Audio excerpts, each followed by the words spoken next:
পরিশ্রম করি, ধন অর্জন করি আর আভূষণ কিনে থাকি, কখনো নিজের জন্য, কখনো বা তাদের জন্য যাকে আমরা ভালোবাসি, বা তাদের জন্য যাকে আমরা সম্মান করি। হয়তো সেই জন্যই সীতা চূড়ামণি ধারণ করেছিলেন এবং আমি সামন্তকমণি। কিন্তু এটাই কি সেই প্রকৃত আভূষণ যা আপনার মূল্য বৃদ্ধি করে? না। শ্রীরামের আভূষণ হলো ওনার নম্র ভদ্র ব্যবহার। মাতা সীতার আভূষণ হলো ওনার সততা, ওনার নিষ্ঠা, ওনার ত্যাগ। অর্জুনের আভূষণ ছিল ওনার একাগ্রতা।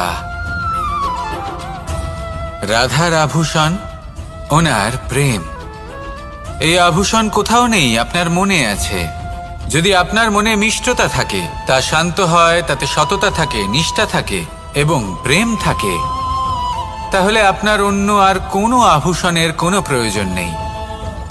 আপনি যতই ভিড়ের মাঝে থাকুন, আপনার ঔজ্জ্বল্য চোখে পড়বে। আসুন আর আমার সাথে ভালোবেসে বলুন, রাধা রাধা। এই সংসারের সবথেকে বড় সত্যি হলো জন্ম এবং মৃত্যু। কিন্তু আরো বড় একটা সত্য আছে, মিত্র এবং শত্রু, যা আমাদের সকলের জীবনে থাকে। মিত্র সে যে আমাদের সঙ্গ দেয় এবং সংসারের সবথেকে উঁচু শিখরে আমাদের নিয়ে যায়, এবং শত্রু সে যে যে কোনো মুহূর্তে যে কোনো শিখর থেকে আমাদের নিচে ফেলে দিতে পারে। এবার বিচিত্র ব্যাপার হলো এটাই যে আমরা নিজেরাই এদের সাথে নিয়ে চলি, নিজেরাই এদের পালন করি। তা কি করে? প্রথমে বুঝুন, এই মিত্র এবং শত্রু কারা? আপনার নিজের মন, আর কেউ নয়। এই মনই হলো মিত্র। যখন তাতে ভারসাম্য বজায় থাকে, তা নিয়ন্ত্রিত থাকে, তা পবিত্র হয়। কিন্তু যদি এই মন অনিয়ন্ত্রিত হয়ে পড়ে, যদি আপনাকে সে নিয়ন্ত্রণ করতে শুরু করে, তখন সেই আপনার সবথেকে বড় শত্রু হয়। সেই জন্য এই মনের ওপর নিয়ন্ত্রণ রাখতে শিখুন, এতে ভারসাম্য বজায় রাখতে শিখুন। তাহলে আপনি এমন এক বন্ধুকে পাবেন যে আপনাকে এই সংসারের শিখরে পৌঁছে দেবে। আসুন আমার সাথে ভালোবেসে বলুন, রাধা রাধা। ঈশ্বর আসলে কে? সংসারের বেশিরভাগ মানুষের কাছে ঈশ্বর হলেন এই সংসারের রচয়িতা, পালনকর্তা। কারোর কাছে উনি জ্ঞাতা, কারোর কাছে উনি হলেন আস্থার প্রতীক, আবার কারোর জন্য শুধুমাত্র অন্ধ বিশ্বাস। কিন্তু এই ঈশ্বর কি কোনো শরীর, নাকি একটা বোধ, নাকি শুধুই শ্রদ্ধা? ঈশ্বর হলেন তিনি যিনি হলেন আপনার ইষ্ট। সেই জন্যই তো গুরু, মাতা, পিতা এনাদেরও ঈশ্বরই বলা হয়েছে। যাদেরকে আমরা ঈশ্বর বলে মনে করি, যারা আমাদের ইষ্ট, তাঁরা আমাদের একটি পথ দেখান, একটি দিকে চালিত করেন। সেই পথে চলে আপনি শুভ কর্ম করতে পারেন। আর যখন কোনো ব্যক্তি তার ঈশ্বরের আদেশ পালন করেন, তখন সে নিজে থেকেই শুভ পথে অগ্রসর হয়ে যান। বেশ কয়েকজন মানুষ ঈশ্বরের ওপর আস্থা রাখেন এবং ভাবেন যে অনুচিত কোনো কাজ করা উচিত নয়, ঈশ্বর দেখছেন। ওনারা ভয় পান যে কোনো অনুচিত কর্ম করলে কে জানে তার পরিণাম কি হবে। এমন অনেক ব্যক্তি রয়েছেন যারা ঈশ্বরকে বিশ্বাস করেন এবং জানেন যে ঈশ্বর তাদেরকে দেখছেন। তাই যে যে শুভকর্ম ওনারা করেছেন, তার ফল তারা অবশ্যই পাবেন। এবার আপনি ভয় পেয়ে ঈশ্বরকে বিশ্বাস করবেন, নাকি বিশ্বাসের দ্বারা ঈশ্বরকে বিশ্বাস করবেন, সেই সিদ্ধান্ত আপনারই।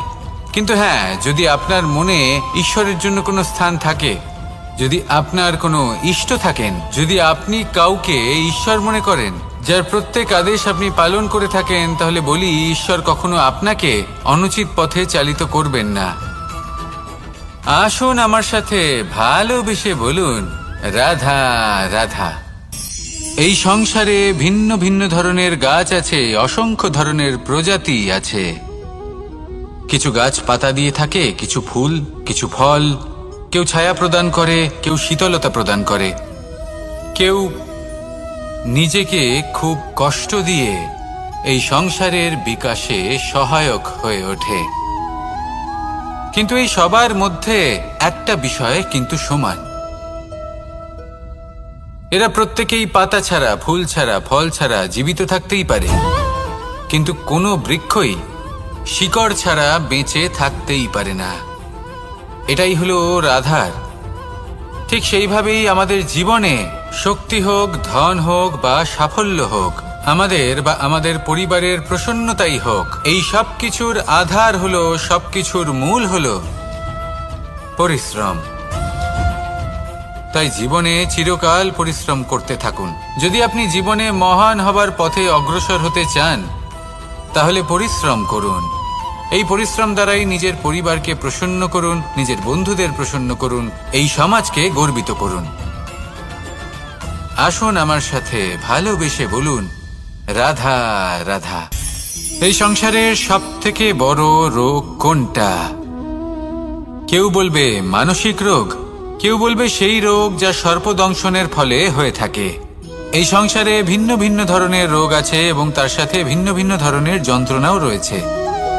এমন একটা রোগ আছে যা চোখে দেখা যায় না, যা আপনার শরীরে কোনো দাগ রেখে যায় না, কিন্তু আপনার আত্মাকে পর্যন্ত ক্ষত বিক্ষত করে, অসুস্থ করে তোলে, বিনাশ করে দেয় আপনাকে এবং তার সাথে আপনার আত্মাকেও।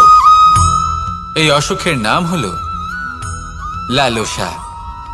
লালসা, যে কর্ম সাধন করেছেন তার থেকে বেশি ফল লাভ করার আশা।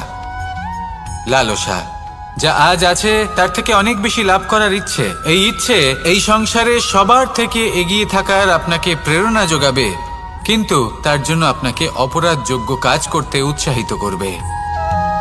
আপনার বন্ধু, আপনার আত্মীয়, আপনার পরিবার, এই সবার থেকে আপনি কখন দূরে চলে যাবেন আপনি বুঝতেই পারবেন না।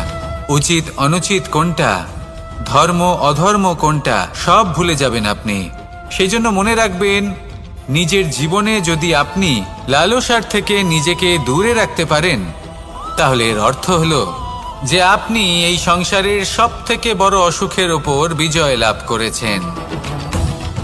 আসুন আমার সাথে ভালোবেসে বলুন, রাধা রাধা। এই সাগর কত বিশাল আকার, কখনো শান্ত কখনো উত্তাল, কিন্তু এই সাগরকে এত মহান কে করে তুলল? জল। এবার এই জলের যাত্রা দেখুন, সেটা কতটা কঠিন। এই জল সাগরে থাকে, সূর্য ওকে এতটা উত্তপ্ত করে তোলে যে এই জল নিজের অস্তিত্ব হারিয়ে ফেলে এবং বাষ্পে পরিণত হয়ে হাওয়ায় মিলিয়ে যায়। তারপরে আকাশে যায় আর নিজের অস্তিত্ব আবার হারিয়ে ফেলে, মেঘে পরিণত হয়। তারপর এই মেঘ কোথাও গিয়ে কোনো পর্বতে ধাক্কা খায়, তারপর আবার এই জল নিজের অস্তিত্ব হারায়।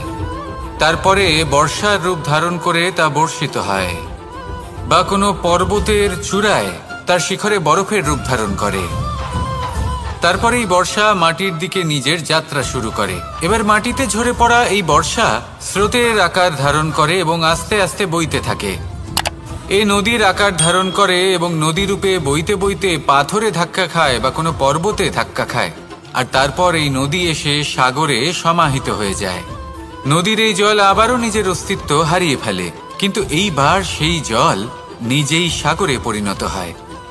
এটা আমাদের সকলের জন্য একটা শিক্ষা যে এই সংসারে জীবন এবং সময়ের হলো এক অনন্ত যাত্রা। এই সংসারে যা কিছু আছে তার সূত্রপাত কোথাও একটা হবেই। সেই জন্য মৃত্যু এবং সমাপ্তির চিন্তা ত্যাগ করে দিন, আর যে সূত্রপাত আপনি লাভ করছেন তার আনন্দ উপভোগ করুন। ভেবে দেখুন আপনি কিভাবে শ্রেষ্ঠ কর্ম করতে পারেন যাতে এই সংসার এবং এই সমাজ, এই দুইয়ের মঙ্গল সম্ভব। আসুন আমার সাথে ভালোবেসে বলুন, রাধা রাধা।